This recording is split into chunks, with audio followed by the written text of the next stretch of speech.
Swindon Town Football Club are no longer in a mess. Ever since Australian businessman Clem Morfuni won a court case to get ownership of the club back in the summer of 2021 from former owner Lee Power.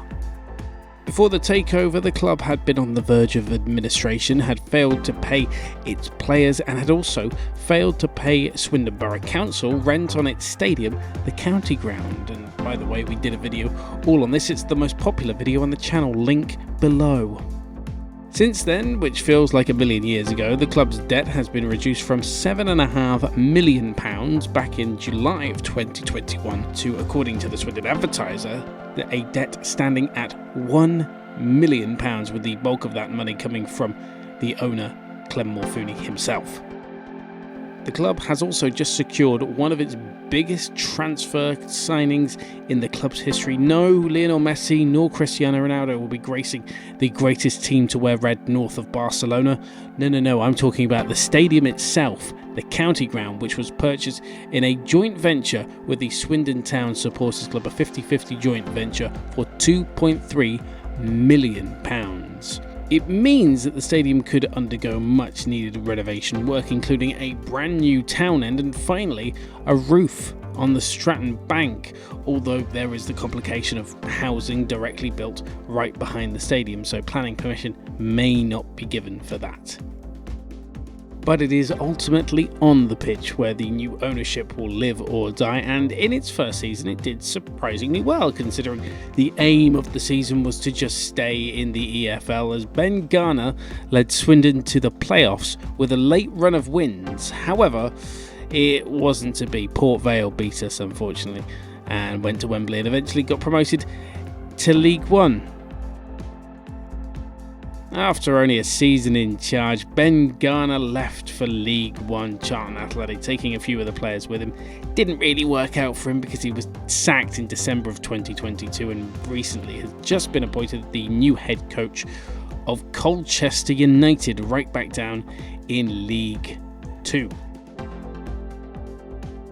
Garner was replaced by his assistant as head coach, Scott Lindsay, who had previously been Swindon's under-18 manager between 2014 and 2016. Ultimately, it saw him leave to become assistant manager of Forest Green Rovers.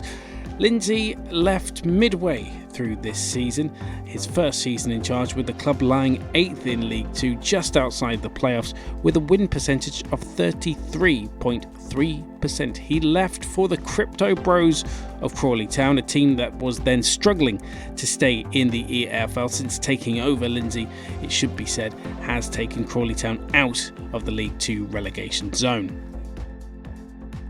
Replacing Lindsay was Frank Lampard's former assistant manager at Derby County and Chelsea, Jody Morris.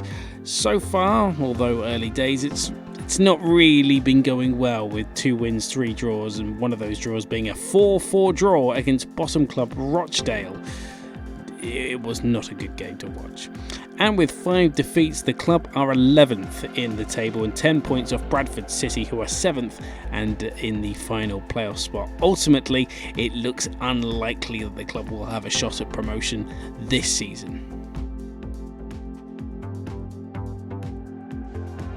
I gotta be honest, however, as a Swindon Town supporter, I'd rather be in League Two than have no club at all going back to the summer of 2021. I think there's a lot to be grateful for here, and especially with the purchase of the stadium. Off the pitch, Swindon Town, I don't think, have been in a better position since we were in the League One playoff final under Danny Wilson.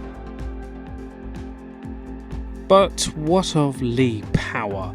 I hear nobody ask, but what happened to him? Well, if certain news stories were to be believed, and they shouldn't have been because this turned out to not be true, he was set to buy Bulgarian football club Perin Blagoevgrad at the back end of 2021, but it's now 2023 and he ain't the owner, so it seems they dodged a bullet with that one, if it was true in the first place.